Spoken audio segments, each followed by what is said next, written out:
Every evening for 40 years, Margaret kept his dinner warm. Not because he asked her to, not because she had to, but because Joseph came home at the same time every single day, 6:47 p.m., give or take 2 minutes.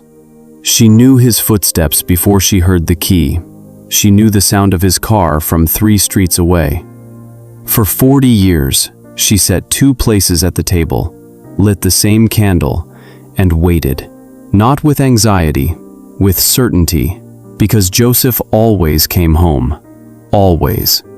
Until the Tuesday evening when he didn't, and Margaret sat in that chair and waited, and waited, and waited, and the dinner got cold for the very first time in 40 years. Joseph and Margaret met when they were 23.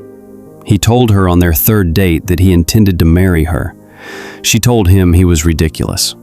He married her 8 months later. For 40 years, he came home at 6:47.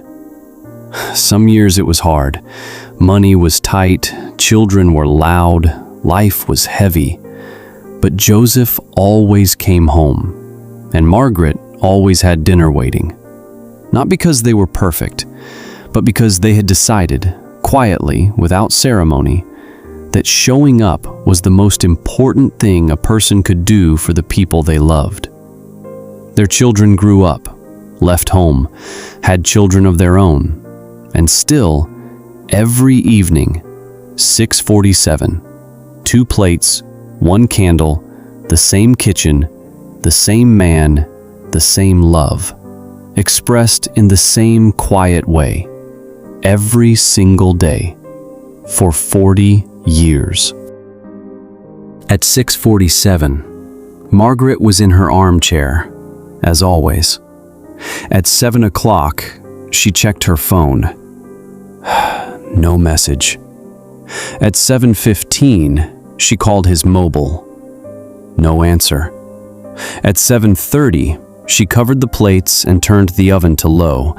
He had never been this late without calling. Not in 40 years. At 8 o'clock, she called their son. Her voice was calm, but her hands were shaking. Every set of headlights that turned onto their street, she watched, hoping. At 8:47, exactly 2 hours after he should have come home, headlights turned into their driveway. But they were the wrong car. And as Margaret opened the door, she saw 2 figures walking toward her. And she knew, before they said a word, she knew. Because Joseph always came home, and he hadn't. And something that certain doesn't just change, it breaks. 3 weeks after the funeral, Margaret began going through Joseph's wardrobe. She took her time. Each shirt held a different memory. Each jacket smelled like him still. She was almost finished when she reached his good jacket, the one he wore to church and weddings and special days. She checked the pockets, the way you do. And in the inside pocket, her fingers found an envelope, her name on the front, in his handwriting. She would know it anywhere. And beneath her name, 4 words that stopped her breathing.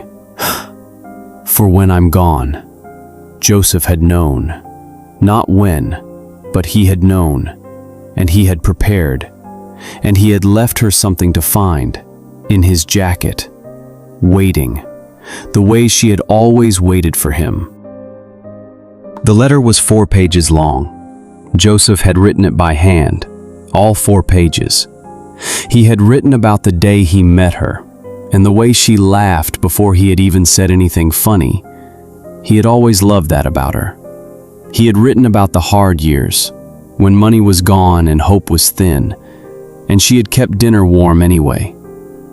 He wrote that her faithfulness in those years was the single greatest act of love he had ever witnessed. He wrote about watching her from the doorway sometimes, just watching her before she noticed him. He said, "I used to stand there and think, I cannot believe she chose me. I cannot believe I get to come home to this. I never took it for granted, not one single day. He wrote about the dinners. He wrote that he knew she kept them warm, and that on the hard days at work, when everything felt impossible, he would think about that warm plate waiting, and it was enough. It was always enough to keep going. And then he wrote the last line. If you are reading this, then I didn't come home one evening. But Margaret, I want you to know something. Every evening for 40 years, I rushed to get home because I could not wait to walk through that door. Not for the dinner, for you. Always for you. Keep the candle burning a little longer. I'm still on my way home, just by a different road. Margaret read that last line 7 times, and then she held the letter to her chest. And for the first time since that Tuesday evening, she felt him, still present, still coming home, just by a different road. I want to tell you something about the person you love. The one who comes home every day, or calls every Sunday, or texts to check on you, or sits beside you in the ordinary evenings you have stopped noticing. They are doing something extraordinary. They are choosing you every single day, without announcement, without ceremony, without asking for credit. And one day, not today, God willing, but one day, that choosing will stop. Not because they want it to, but because that is the nature of loving someone in a mortal world. Every love story ends, and what we are left with is not the grand gestures, not the holidays or the anniversaries, but the ordinary evenings, the warm dinners, the 647s, the waves from the driveway, the cardigan on the chair. Tonight, if someone is coming home to you, notice. If someone kept something warm for you, say thank you. Not because you have to, but because you have today. And today is the one thing none of us are promised twice. To Joseph, wherever that different road leads, thank you for always coming home. To Margaret, still keeping the candle burning, he is still on his way. Subscribe to Still Breathing. Share this with someone you need to appreciate today, because if you are still breathing, you still have time to come home.